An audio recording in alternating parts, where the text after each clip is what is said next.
किसी भाषा के वर्णों के निश्चित और क्रमबद्ध समूह को वर्णमाला कहते हैं। क्या कहते हैं? किसी भाषा के वर्णों के निश्चित और क्रमबद्ध समूह को वर्णमाला कहते हैं।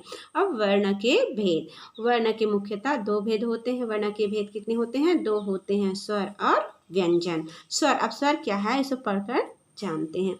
जिन वर्णों का उच्चारण बिना किसी अन्य वर्ण की सहायता से होती है। क्या बोल रहे हैं?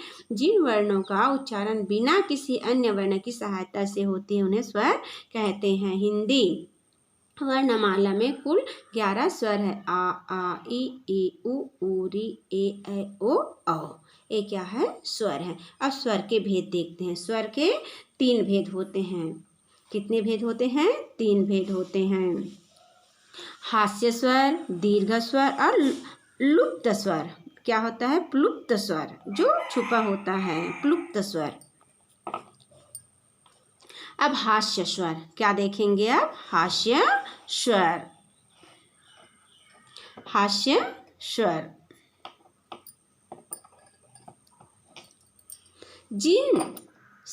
जिन स्वरों के उच्चारण में कम से कम समय लगता है उन्हें हास्य स्वर कहते हैं। क्या कहते हैं? हास्य स्वर कहते हैं।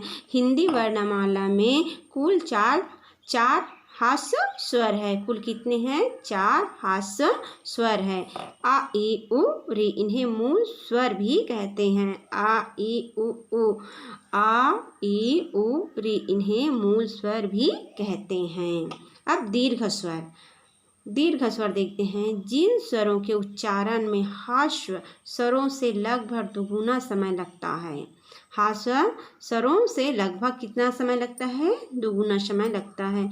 उन्हें दीर्घ स्वर कहते हैं। बड़ा, दीर्घ मीन्स क्या होता है? बड़ा। ये संख्या में 7 है। ये संख्या में कितनी है? 7। आ ई उ ए ऐ ओ औ। ये क्या है? दीर्घ स्वर है। आ ई उ ए ऐ ओ औ। ये क्या है? दीर्घ स्वर है। प्लुप्त स्वर। लुप्त स्वर में क्या होते हैं? जिन स्वर वर्णों के उच्चारण में हास्य स्वर से लगभग 3 गुना समय लगता है उन्हें प्लुप्त स्वर कहते हैं। क्या कहते हैं? प्लुप्त स्वर कहते हैं। जैसे ओ अम हे राम। ओम है क्या ना? ओम, ओम भी लिख सकते हैं। हे राम। आजकल हिंदी में इनका प्रयोग कम ही होता है। मात्राएं। स्वर व्यंजनों के साथ मूल रूप में प्रयोग नहीं होता। ये व्यंजनों के साथ कुछ विशेष चिन्हों द्वारा जोड़ते हैं। क्या बोल रहे हैं? मात्राएं को स्वर व्यंजनों के साथ मूल रूप में प्रयोग नहीं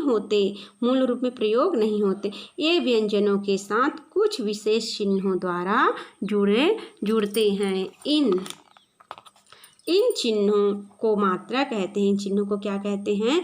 मात्रा कहते हैं। प्रत्येक स्वर की अलग अलग मात्राएं होती है। प्रत्येक स्वर की क्या होती है? अलग अलग मात्राएं होती। आ की कोई मात्रा नहीं होती, लेकिन सभी व्यंजनों का उच्चारण अ के साथ ही किया जाता है। किसके साथ किया जाता है? अ के साथ किया जाता है। अब स्वर देखते हैं, है ना? स्वर। आ ई उ री ए ऐ ओ औ। अब मात्राएं देखते हैं। अ की कोई मात्रा नहीं होती। आ छुटई बड़ई छोटऊ बड़ऊ री ए ऐ ओ औ। ये क्या है? मात्राएं हैं। अब मात्रा युक्त व्यंजन। का में आँख मात्रा का में छोटी की मात्रा की में बड़ी की मात्रा की में छोटी की मात्रा कु में बड़ों की मात्रा को, में ऋषि की मात्रा क्री, में ए की मात्रा के, में ऐ की मात्रा कै, में ओ की मात्रा को, में औ की मात्रा क। ये क्या है? मात्रा युक्त व्यंजन है। अब व्यंजन क्या देखेंगे? अब व्यंजन व्यंजन वर्णों का उच्चारण स्वतंत्र रूप से नहीं किया जा सकता। क्या है? व्यंजन वर्णों का उच्चारण स्वतंत्र रूप से नहीं किया जा सकता। इनके उच्चारण में किसी न किसी स्वर की सहायता अवश्य लेनी पड़ती है। स्वर की सहायता लेनी पड़ती है। व्यंजन के भेद, व्यंजन के मुख्यतः 3 भेद होते हैं: स्पर्श व्यंजन, अंतःस्थ व्यंजन और उष्ण व्यंजन। एक बार और देखते हैं।